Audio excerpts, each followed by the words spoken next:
So here is the vessel coming in. So obviously they were getting underway to sail out. They were heading southbound out into the lower bay, the Hudson Bay area, or upper New York Bay. Typically, when the ship sails, the crew will take positions up on the masts. They're not going to go out under sail. Number one, you can see where the wind is blowing with the large Mexican flag there. They were going to go out under power. You'll see right here, right next to it, that is the Charles McAllister right alongside. She is not appears to be hooked up at this time. Go ahead and let this play.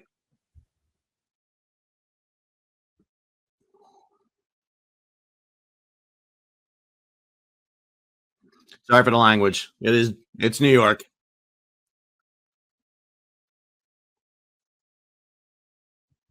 So a couple of things that notice here. Not only does she take out, so she's three masted. So all three masts, the mizzen mast, the aftermast, the main mast, which is the center mast, and then the foremast, all lose what's called their topmasts. And so those topmasts fell amazingly. I have to say this: the entire mast rig did not collapse. Those masts are connected together. Go ahead and let this play here a little bit more. Shows you those crew members up there. Now, the crew members will have safety harnesses on and they will be coupled into the mast. One of the things that's taking place right now are rescue operations because the masts have collapsed. Many of those crew members are literally just dangling from some of those rigs. So here are some of those crew members. You'll see them across the yards. So masts have the wooden posts going across. Those are yards, and on the yards you have the sails rigged underneath them, and all of them are strapped in. However, they are at this time done. So this is going to take a batch of high angle rescue to be able to get them out of that position. Image from just south of the Brooklyn Bridge. This is the initial moment of hit.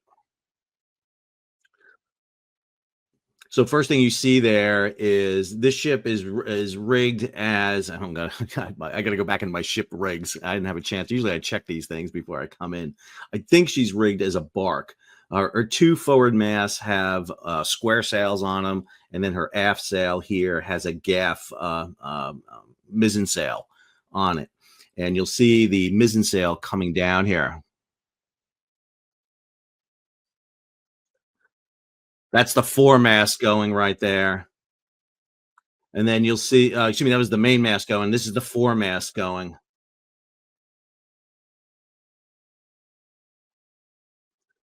Now, I have to say, we don't know if any of the crew members have come off those rigs into onto the ship or into the water. Hopefully, they're in. Again, amazing thing here is that the ship has been able to keep its entire rig intact. And one of the things that didn't happen was a complete collapse of all three masts. The ship was stopped before it hit the Manhattan Bridge. So this is the Brooklyn Bridge you're seeing right here. I'm going to lower the volume here. My apologies. This is the Brooklyn Bridge right here. And then just upriver of it here is the Manhattan Bridge. So the ship right now is, I believe, anchored between the Brooklyn and the Manhattan Bridge. There are tugs and fireboats on scene. I'm going to pull up marine traffic here in a second. And all right, let's go ahead over here to marine traffic. Give you a bigger view. There we go. So real quick, give you the view. So the ship started off. So this is Lower Manhattan right here. Here's the financial district. This is where the Twin Towers were down here. This is the Battery. This is the East River right here. This is the Brooklyn Bridge, as you see right here. The ship was docked right here along the South Street Seaport. And we'll go back through a replay here. This is live right now on marine traffic. So here is the vessel. It came in with the image you saw. It was coming down here underneath the bridge. Even though it's pointing as going eastward here, it's not. It came through backwards. And that's what gives me the impression that the ship lost its main propulsion. Either it couldn't engage the propeller or they lost the main propulsion. We know they had power on the ship because of the lights. So here you see tugs on scene, a batch of them: Laura Moran, Grace McAllister, Eric and Ellen McAllister there. Here's the FDNY command boat. Charles McAllister is right alongside, and then you have other FDNY and New York PD vessels on location. So real quick, this is the vessel in question. My Spanish is going to be terrible, and so I apologize here. Tiamak. I'm not sure if I got that right, so my apologies for my Spanish here. So again, built in 1982, she's part of 4 sister ships, and she is used by the Mexican Navy as a training vessel, and was up on a visit into New York.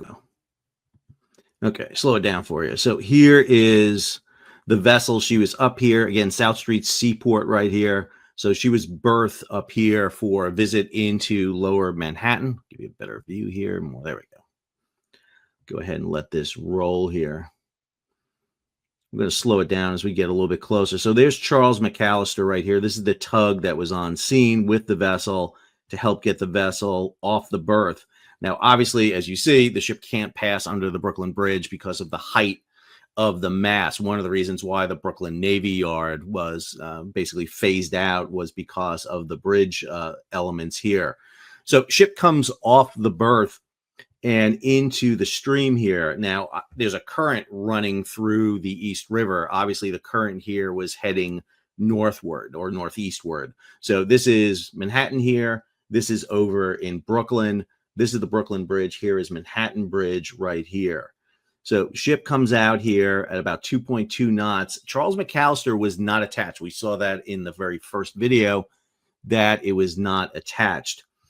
Then the vessel all of a sudden loses power, and you can see it kind of begins to take off here. Now it's going to be pointing as like it's heading toward the bridge. That's just because of the heading indicator. It's because of the speed that's indicated here. She's actually going stern first through. I'm going to go ahead and move it up here a little bit so you can see it a little better. So that is her coming under the bridge here at this point. The ship will lose those masts, get hit, come in here. She actually grounds and hits right here off the coast, right along that area where we saw it ground. She'll pivot off there. You'll see the vessel pivot, then comes off here. And this is where you start seeing the very quick response here of vessels coming to the emergency distress of the vessel. So we see a lot of vessels coming in, always the fear that there could be people in the water, that also because the ship touched bottom, she could begin to sink. And now we see the very fast response. Here comes FDNY's New York's Brave is coming in. Other boats coming in. There's the command boat, New York Police Department on scene. And you get a very kind of fast, rapid response. Obviously, I've got this sped up here quite a bit so that you'll see it happen here as it goes. All right, sailing vessel 1982 was built, 1,600 tons, length overall 90 meters. So doing rough math, that's roughly around 300 feet long. So about a 300-foot vessel. Obviously, the masts are quite tall. You'll see at least, I think it's like 5 or 6 sets of sails on each of the masts here. So here's some images, her in a little bit of a better condition. So you'll see those 4 sails on here. These are the sails, these kind of triangular sails right here. 1, 2, 3, 4, 5 sails on the foremast, 5 sails on the main mast, and then you still have some triangular sails, lateen sails. These are for sailing closer into the wind here. And then you have that gaff rig on the stern mast here on the mizzen mast.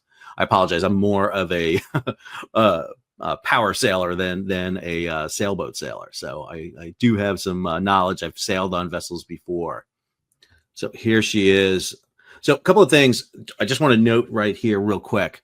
So this is the stern of the vessel coming in. One of the things to note, there is no motor wash here. So right here in the stern, this area right here, if she had her propeller spinning, you would see wash. You would see basically propulsive power coming out. She does not have any power. Matter of fact, I would have a question here too. Not only are we not seeing propulsive power coming out, but she seems to be going back pretty strong. I'm going to wonder here that maybe it wasn't just losing power.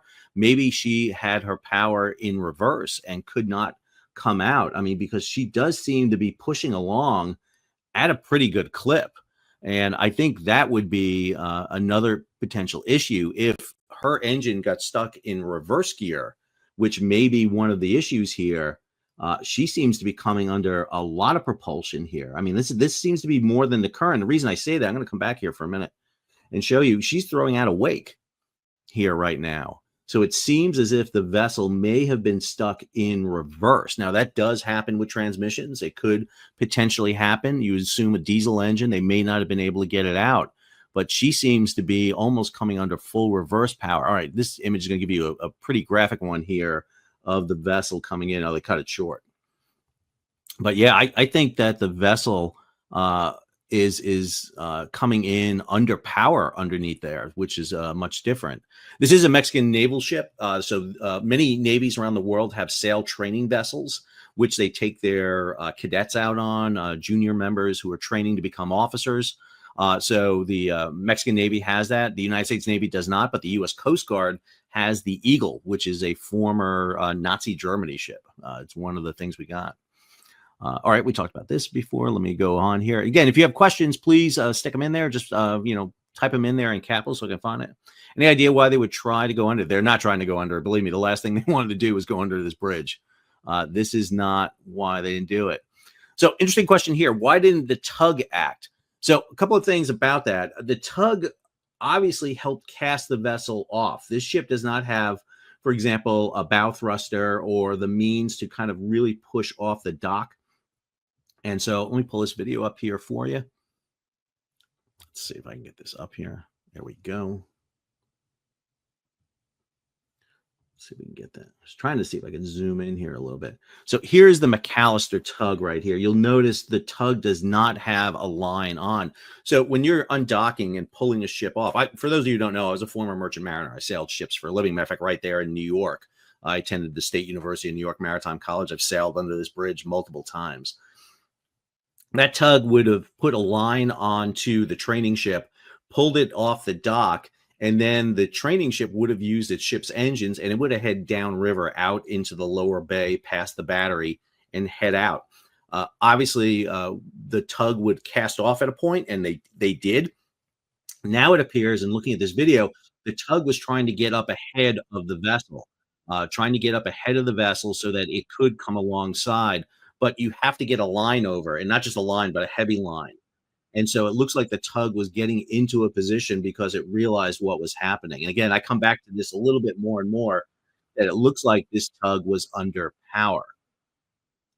See, why was the Mexican Navy ship in New York? That I am not 100% sure about. I think it was up for a festival, docked at the South Street Seaport. I don't know what the event was. These do happen quite frequently.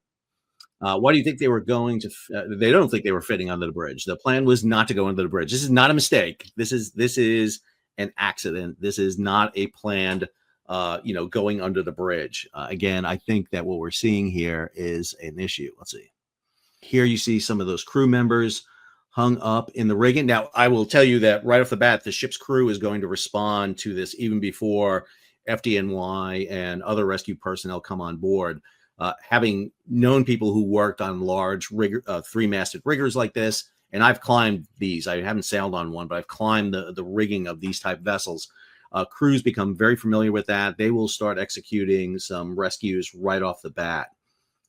This is really dramatic. And again, I can't tell you how important it is that those masts did not collapse completely, and more important, go in the water, because if they were attached to the rigging and the rigging had fallen in the water, we would definitely have some potential drownings. But I would expect to have some pretty serious injuries here coming off this vessel, and set sail with School of Education. All right, listen, guys, I appreciate it. I apologize for not the most professional video in the world here, but trying to process this as I can. So appreciate it. Again, subscribe. What's going on with shipping over on YouTube? I have Twitter at Mercoglianos. MERCOGLIANOS, and I'm over at Blue Sky at the same thing. So catch the video tomorrow. And again, thoughts and prayers with all the crew members there. Hopefully everybody is safe, and this accident did not result in a fatality. All right, Sal, signing off. All right, so here she was. She came up from Cancun up into New York City.